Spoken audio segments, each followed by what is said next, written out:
Hello everyone and welcome back to the channel. आज के इस वीडियो में मैं आपको कुछ वोकैबुलरी देने वाला हूँ आइल्स रीडिंग से रिलेटेड। जब भी आप कैम्ब्रिज बुक को सॉल्व करोगे, बुक 10 से लेके कैम्ब्रिज 10 से लेके अभी जो लेटेस्ट जो भी है 17, 18, 19 जो भी है वहाँ तक आप सॉल्व करोगे तो ये सारी जो वोकैबुलरी मैं आज बताऊंगा वो आपको मिलेगी। और अगर आपको ये वोकैबुलरी नहीं पता है तो आपको क्वेश्चन भी सॉल्व नहीं होगा। जब मैं तैयारी कर रहा था तो ये सारे वर्ड्स को मेरे को नहीं पता थे, तो मैंने एक चार्ट बनाया था और यही रीज़न है कि मेरे को रीडिंग में 7.5 बैंड आए हैं और आप लोगों को भी अच्छे बैंड आ जाएगा, मेरे से ज़्यादा ही आ जाएगा आप लोगों को। बस ये सारे वर्ड्स को अच्छे से प्रैक्टिस कर दो। और मैं फिर से बता रहा हूँ, मैंने बहुत सारी वीडियोस में बताया, फिर से बता रहा हूँ कि आप जब भी प्रैक्टिस करोगे आप कैम्ब्रिज के जो ऑफिशियल बुकलेट आती है उससे करोगे, किसी एक्स वाई जी कोचिंग इंस्टीट्यूट के मॉड्यूल से बिल्कुल भी प्रैक्टिस नहीं करनी है, कैम्ब्रिज से ही प्रैक्टिस करनी है। और before solving reading paper please आप इन सारे जो वर्ड्स मैं बताऊंगा आज उन सारे वर्ड्स को रट लो, रट्टा मार लो, बिल्कुल खा जाओ उसको।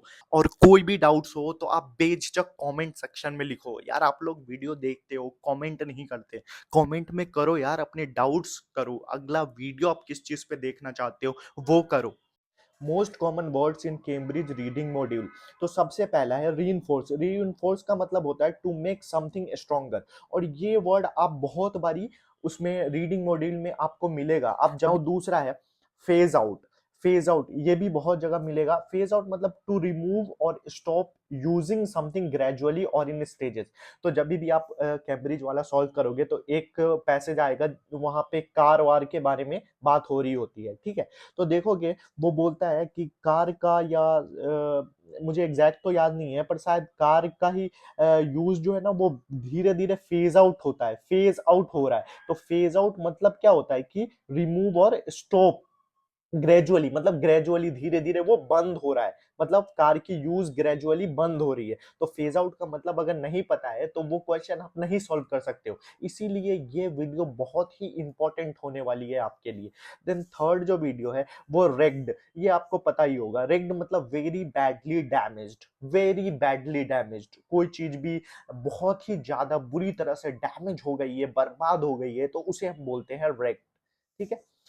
उसके बाद जो फोर्थ है वो एग्रावेट, मतलब मेकिंग समथिंग वर्स। के एग्जांपल से समझाता हूँ। यार क्या हुआ कि मेरे को ना फीवर आ गई, तो मैं गया केमिस्ट के पास और केमिस्ट ने ना मेरे को इंजेक्शन दे दिया। उसने मेरे इलनेस को एग्रावेट कर दिया, क्योंकि केमिस्ट के पास आप गए, केमिस्ट को तो प्रॉपर नॉलेज नहीं थी कि आपको कौन सा डिजीज है, क्या है, कुछ नहीं। तो उसने डायरेक्ट आपको नॉर्मल सी एक कोई इंजेक्शन दे दी, उसने आपके इलनेस को और एग्रावेट कर दिया, मतलब बहुत ही वर्स्ट कर दिया और खराब कर दी। तो ये भी आपको पैसेज में मिलेगा। नाउ फिफ्थ है स्लगिश। स्लगिश मतलब क्या होता है कि स्लगिश मतलब होता है मूविंग और operating more slowly than usual and with less energy और पावर। मतलब मूविंग और operating more slowly, slowly than usual, ठीक है, विथ लेस एनर्जी और पावर, करेक्ट। ये भी आपको मिलेगा। Now fifth one is erratic. Erratic मतलब होता है मूविंग और behaving in a way that is not regular, मतलब कुछ अजीब से पागलों जैसे हरकतें करना, that is known as erratic. जैसे हम आपने मूवी में सुना होगा जैसे stop doing this erratic behaviour. तो इरेक्टिक मतलब क्या होता है, behaving in a not regular manner, मतलब पागलों जैसी हरकतें कर रहा है। रेगुलर ऐसे तो नहीं करता था वो आदमी, पर आज वो इरेक्टिक बिहेवियर शो कर रहा है, मतलब अजीब सी हरकतें शो कर रहा है। वायबल। वायबल मतलब क्या होता है, एबल टू वर्क और पॉसिबल। सो एग्जाम्पल क्या हो सकता है कि the best viable method to stop the air pollution is by increasing the afforestation. Now 8 होता है execute. execute आपने सुना होगा to kill someone as a legal punishment. ही जैसे he was executed for murder, मतलब किसी को किल कर दिया गया, लीगल पनिशमेंट, जैसे किसी ने कोई मर्डर करा, ठीक है, और उसको सजा क्या मिली कि उसको ना एग्जीक्यूट कर दो, मतलब he was executed for murder, मतलब उसको मार दो क्योंकि उसने मर्डर करा है। He was executed for murder, ठीक है। या to do perform something. Execute मतलब ये भी होता है ना कि कुछ एग्जीक्यूट करना, मतलब दिखाना या परफॉर्म करना। जैसे I have to execute a presentation in front of the whole class, मतलब मेरे को परफॉर्म करना है या फिर दिखाना है प्रेजेंटेशन पूरे क्लास के सामने, ठीक है।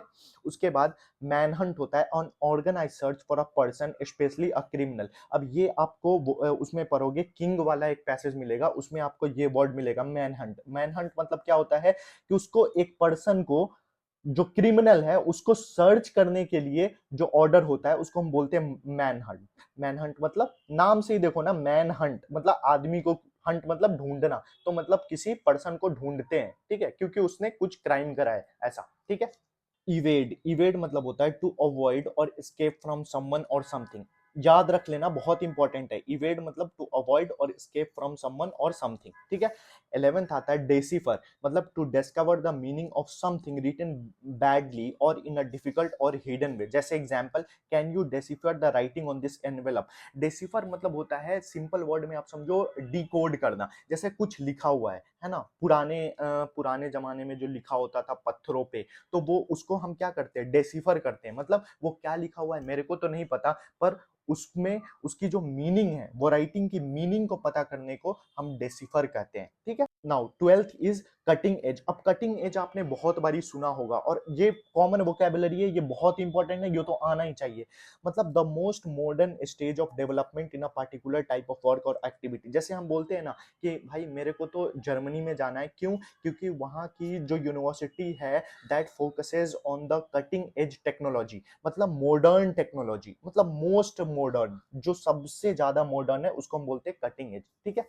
Now the 13th one is 4C, मतलब to know about something before it happens, मतलब एंटीसिपेट करना, है ना, एंटीसिपेट करना। अब इसका एक कहानी से मैं मतलब समझा देता हूँ। देखो, एंटीसिपेट एक बीमारी होती है, एंटीसिपेटरी एंजाइटी, जिसमें क्या होता है, लोग ना मतलब चीजें होने से पहले उस चीजों के बारे में सोच के डरने लगते हैं। जैसे कि किसी को फ्लाइट में चढ़ा नहीं है, लेकिन पहले ही सोचेगा यार मैं फ्लाइट में जाऊंगा तो मेरी हार्ट बीट तेज हो जाएगी। इसको हम बोलते हैं एंटीसिपेटरी एंजाइटी।